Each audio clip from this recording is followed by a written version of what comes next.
First thing I'd like to just sort of give a shout out to our maintenance, Zamboni, on-ice personnel this past weekend.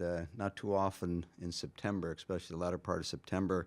One, are we usually playing games, but we are now, and it's 90 degrees and 91 degrees, and we had good ice. And if you've been around hockey at all and know that humidity and hot weather don't do real well with the hockey rinks. And so I give a shout out to our people that were in charge of letting our players and our visiting team play on quality ice, because even the ice Saturday was very good. And Tom, who generally works over at the Shell, was over maintenance. And it's not easy. You can just ride a Zamboni, or you can take passion in what you're doing in trying to make ice and quality ice. And we're fortunate.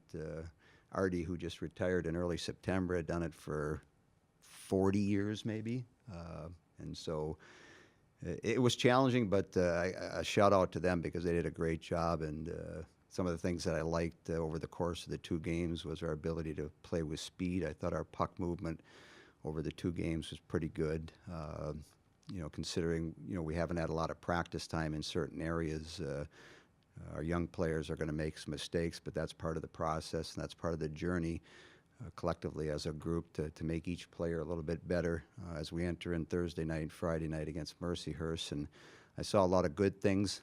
I saw a lot of young players playing hard and creating opportunities. And so it's a process that as a coach, a coaching staff, it's fun to play games. Sometimes you sit on the bench and shake your head a little bit, but knowing that with a young team that you come back today and Monday and get an opportunity to work on some things and continue the process of making them individually better. And as we do that collectively as a team, we become stronger. So I was impressed with a lot of our freshmen and the way they played and conducted themselves, and certainly upperclassmen, and a lot of new faces and a lot of new opportunities, and I thought we handled ourselves pretty well.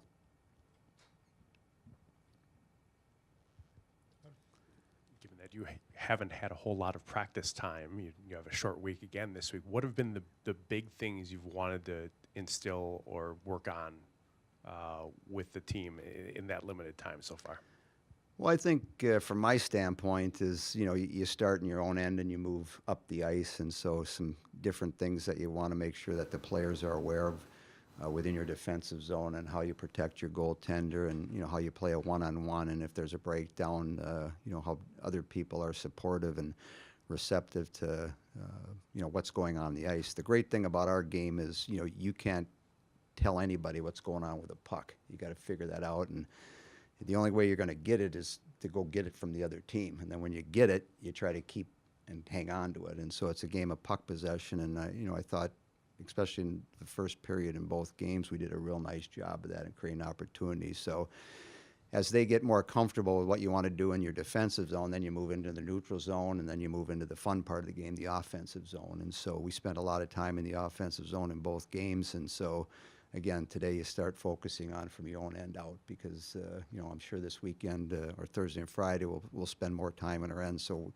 trying to get everybody comfortable, understanding, and play within themselves. Could just a couple of questions. Sorry, that was really loud. Wake up. Just a couple of questions I have about Kristen Campbell. I know that she was one of the players that came in from North Dakota after Yep. their program was canceled last year.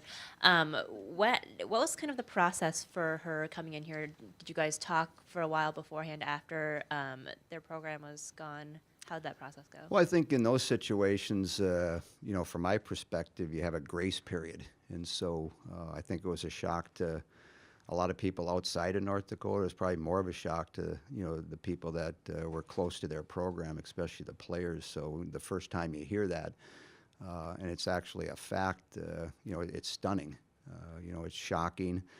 And so you have a grace period, whatever length that grace period is, and then they have to try to figure out how they move forward individually and what opportunities might lay somewhere else. And so that was the process to give those players an opportunity to absorb what was happening to them as a program and what happened to them individually. And then the next step is to try to figure out what opportunities might lie somewhere else. And so that was a process in our relationship and getting an opportunity to talk with her and her family getting a chance for her and her family to come down and visit Madison and see if she was comfortable within this setting and the opportunity that might be presented to her. So, it's recruiting, but it's done after the fact that, they've gone through a process of trying to figure out what's going to be best for them individually and, respect what's going on up there.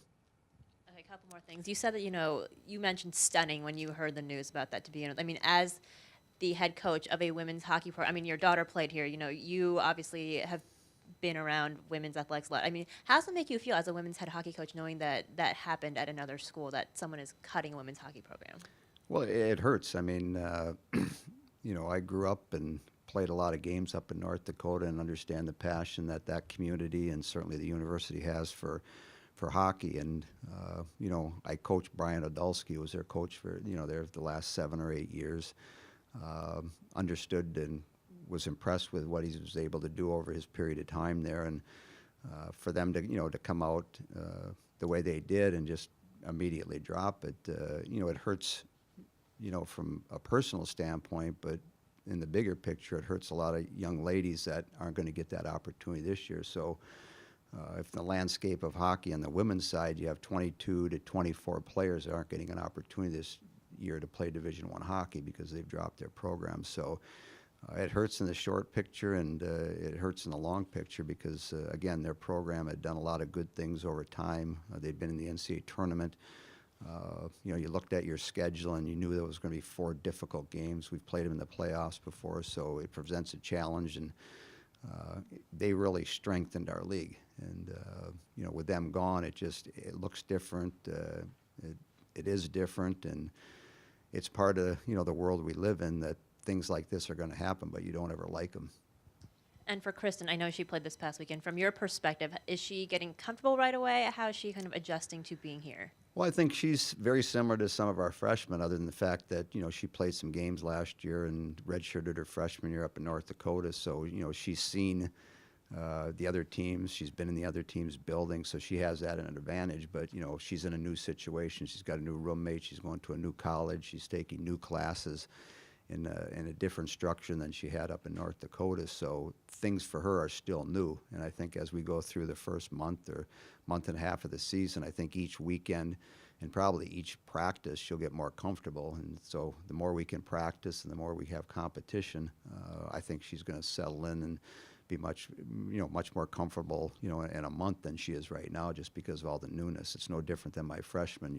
In a week we have our 5 or 6 week exams coming up, so it's the first time that they're going to be bouting with those and dealing with those and trying to play games. We travel to Syracuse, we travel to Minnesota State, Mankato, and so all these things are coming at you new. For my sophomores, they're comfortable. They've done it. They understand it. They can handle it.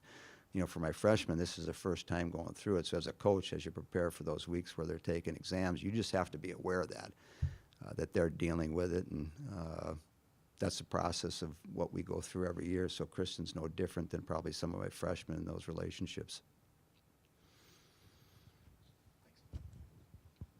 Talking about sophomores, more comfortable now. Presley Norby, can you sense that she's more comfortable from a year ago to now? I know it's only 2 games, but she was flying around pretty well this week.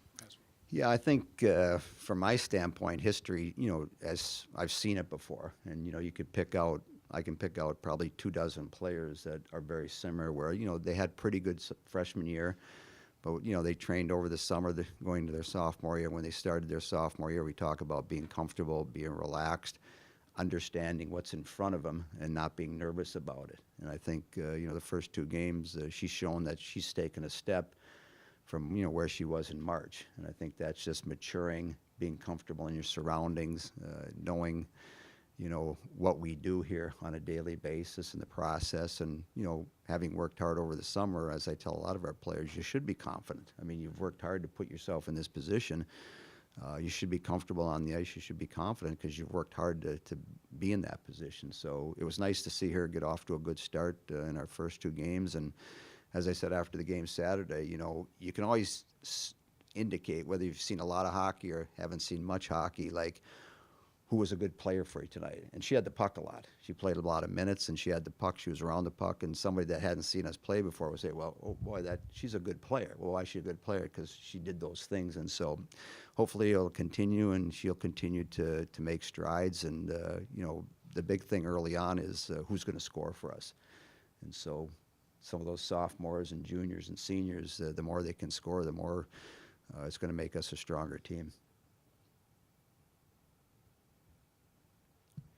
Anything else for Coach? All right, All thank right. you. Thanks, Mark. If you haven't driven to Zamboni, we can set that up, and you can see how challenging and difficult it is.